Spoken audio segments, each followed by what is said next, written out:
विद्यार्थियों, मैंने अपने फर्स्ट वीडियो लेक्चर में आपको बताया था कि what is the means about to evidence law and their kinds. मैंने ये बताया था कि एविडेंस लॉ किसे कहते हैं, एविडेंस का मीनिंग क्या है और इसके प्रकार क्या हैं। आज मेरे द्वारा जो बताना है वो what is the hearsay evidence explain the all of exception. Hearsay evidence किसे कहते हैं और इसके अपवाद क्या है। मैंने यहाँ कुछ हेडिंग्स लिखी है। Number first, definition of hearsay evidence. Hearsay evidence की परिभाषा, अपवाद। 6 अपवाद मैंने यहाँ बताए हैं। एडमिशन एंड कन्फेशन यानी स्वीकृति और अभिस्वीकृति अंडर सेक्शन 32। प्रीवियस स्टेटमेंट यानी पूर्व के कथन। रेस गेस्टे का सिद्धांत। Statement of experts books and according to section 8। सबसे पहले हम समझते हैं definition of hearsay evidence. Definition of hearsay evidence को समझने के लिए अगर आपने मेरा पिछला वीडियो लेक्चर देखा होगा तो उसमें मैंने बताया था, जो प्रकार मैंने एविडेंस के बताए थे उस प्रकार में एक प्रकार था हियरसी एविडेंस का, और मैंने समझाया था कि हियरसी एविडेंस किसे कहते हैं। विद्यार्थियों, हियरसी एविडेंस से तात्पर्य अनुश्रुत साक्ष्य यानी वह व्यक्ति जो न्यायालय में उपस्थित होकर साक्ष्य दे रहा है, साक्षी के तौर पर उसके द्वारा जो साक्ष्य दिया गया है वो स्वयं का न होकर उसे किसी और व्यक्ति ने बताया था और वह न्यायालय को आकर बता रहा है, इसे अनुश्रुत साक्ष्य कहते हैं। यानी किसी दूसरे व्यक्ति से सुनी हुई बात को न्यायालय में जाकर कहना। एक्सेप्शन, हम एक्सेप्शन बाद में समझेंगे। सबसे पहले हमें ये समझना है कि एक्सेप्शन होते क्या है और क्यों आए, क्या कारण है इसमें हियरसी एविडेंस में एक्सेप्शन का। कम शब्दों में विद्यार्थियों में आपको समझाना चाहता हूं। अनुश्रुत साक्ष्य से तात्पर्य मैंने आपको बताया कि जब किसी अन्य व्यक्ति ने मुझे बताया और मैंने न्यायालय को बताया, यानी ए ने कोई बात बी को बताई और बी ने कोई बात सी नामक न्यायालय में जाकर बताई, इससे हम कहते हैं हियरसी एविडेंस यानी अनुश्रुत साक्ष्य। अब बात ये आती है कि जब किसी व्यक्ति ने किसी को बताया और उसने न्यायालय में बताया, इसका मतलब ये है कि आपने वह घटना स्वयं नहीं देखी, किसी ने आपको उस घटना के बारे में बताया और आपने न्यायालय में बता दिया। तो ऐसा भी तो हो सकता है कि जिस व्यक्ति ने आपको जो जानकारी दी है वो गलत दी हो, या मामला कुछ और हो और आपको बताया कुछ और हो, या उस घटना के बारे में बताया हो जो घटी ही ना हो।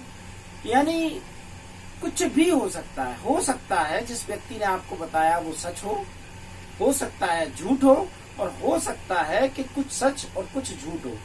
तो ये निर्भर करता है परिस्थितियों पर। तो कहने का तात्पर्य ये है कि इस तरह के साक्ष्य पर विश्वास करने की संभावना कम हो जाती है, क्योंकि अगर आप ये कहते कि मैंने उस घटना को घटते स्वयं अपनी आंखों से देखा है तो विश्वास करने वाली बात है, लेकिन आप स्वयं कह रहे हैं कि किसी और ने आपको बताया है, तो पता नहीं ऐसी घटना घटी हुई है या नहीं। तो इसलिए इस तरह के एविडेंस को एडमिसिबल नहीं किया जाता है, यानी ग्राह्य नहीं किया जाता है न्यायालय द्वारा। यदा कदा कुछ परिस्थितियों में माना जाता है, अदरवाइज ये सोचकर चला जाता है कि शायद ये झूठ हो सकता है। लेकिन मेरे कहने का तात्पर्य जो है कि इस तरह के साक्ष्य को न्यायालय द्वारा लिया नहीं जाता है, अवॉइड करने की कोशिश की जाती है, और अगर लेते भी हैं तो इस सोच के साथ लेते हैं कि हो सकता है ये झूठी हो बात। इस एविडेंस पर बिलीव करके नहीं चलना है, शंका करके चलना है हमें। It is A suspected.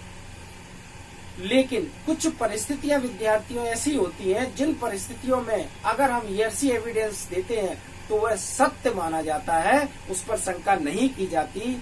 इसलिए हम कहते हैं एक्सेप्शन, अपवाद, यानी कि हियरसी एविडेंस को मोस्टली नहीं लिया जाता, लेकिन इन परिस्थितियों में उसे पूरे विश्वास के साथ लिया जाता है। ये परिस्थितियां कौन कौन सी है, आइए देखें। Admission and confession. अगर कोई दीवानी मामला है और दीवानी मामले के संबंध में कोई व्यक्ति स्वयं किसी अन्य व्यक्ति से ये कहता है कि तुम्हें क्या पता है, पड़ोसी का जो खेत था वो तो मैंने अपने खेत में आज से 20 वर्षों पहले मिला लिया था और मेरा कोई कुछ नहीं कर पाया। ए ने ये बात बी से कही और बी ने ये बात सी नामक न्यायालय में जाकर कही। It is a hearsay evidence, लेकिन according to section 17 in evidence act 1872 में इसको स्वीकृति नाम दिया गया है। स्वीकृति, स्वीकृति से तात्पर्य है कि जो धारा 17 में बताया गया है इसे एडमिसिबल किया गया है। आप स्वयं जब किसी बात को कह रहे हैं कि हाँ मैंने ऐसा किया, तो ठीक है, आपके खिलाफ आरोप फ्रेम किए जाएंगे। इसी बात को अगर हम कन्फेशन में ले लें, कन्फेशन यानी संस्वीकृति। जब कोई व्यक्ति स्वयं ये कहे, मान लीजिए ए ये कहता है बी से कि तुम्हें क्या पता, तुम जैसे कितने लोगों को मैंने जान से मार दिया। आज से 4 साल पहले मैंने एक व्यक्ति को उसके पत्थर से बांधकर मार कर और कुएं में फेंक दिया था, पता भी नहीं चला कि किसने मारा था, जबकि वो हत्या मैंने की थी। और बी उस बात को न्यायालय में जाकर कह देता है, तो it is a confession according to section 25, 26, यानी भिन्न भिन्न तरीके से अलग अलग धाराओं में अलग अलग तरीके के कन्फेशन को बताया। इसे हम संस्वीकृति कहते हैं। ये आपराधिक मामले में हो गई और धारा 17 में दीवानी मामले में हो गई। तो इन्हें एडमिट किया जाता है अंडर सेक्शन 32। मान लीजिए कोई ऐसा व्यक्ति जो मृत्यु के करीब है, किसी घटना का शिकार हुआ है, किसी दुर्घटना का शिकार हुआ है, लड़ाई झगड़े में चोटिल हो गया है, और वह व्यक्ति मरने से पहले अगर कोई बात कहता है कि मुझे अमुक व्यक्ति ने मारा था, तो उसके द्वारा कही हुई बात अगर उसका देहांत हो जाता है, अगर उसकी मृत्यु हो जाती है, तो मृत्यु के बाद उसके द्वारा कही हुई बात को एविडेंस में एज इट एडमिसिबल किया जाता है। Previous statement.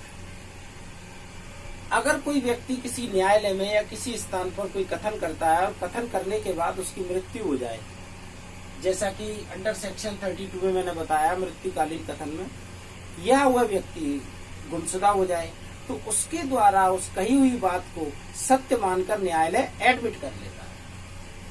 Race gestae, what is the means about to res gestae? Res gestae का एक सिद्धांत है, अगर आप उसे पढ़ेंगे तो पूरा मामला विद्यार्थी आपको समझ में आएगा, लेकिन कम शब्दों में मैं समझा देता हूँ कि मान लीजिए आप अपने घर में बैठे हुए हैं या घर के बाहर खड़े हुए हैं और एक व्यक्ति चिल्लाता हुआ, रोता हुआ, तड़पता हुआ आपके घर के बाहर से या सड़क से निकल रहा है और ये कह रहा है कि आज मुझे संजय नामक व्यक्ति ने बहुत जोर से मारा और उसने हथौड़े से मेरे सर में प्रहार किए जिससे मेरा सर फट गया है, मुझे कोई बचा लो। और ये बात आप सुनते हैं और सुनकर न्यायालय में जाकर कहते हैं तो ये बात एडमिट की जाएगी, न कि इसे शंका के घेरे में रखा जाएगा।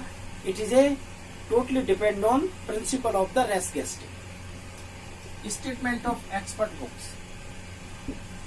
जब किसी मामले में एक्सपर्ट्स की राय की जरूरत पड़े, किसी मामले में न्यायालय को समझ में नहीं आता है कि इसमें क्या करना चाहिए क्या नहीं, ठीक ऐसी स्थिति में अगर किसी एक्सपर्ट्स की लिखी हुई कोई बुक है और उस बुक में कुछ ऐसी बात लिखी हुई है जो उससे कनेक्ट हो रही है और उससे राय बना सकता है न्यायालय, तो उस बुक में लिखी हुई उन बातों को एडमिट कर लेगी। According to section 8, according to section 8 क्या बताया गया है?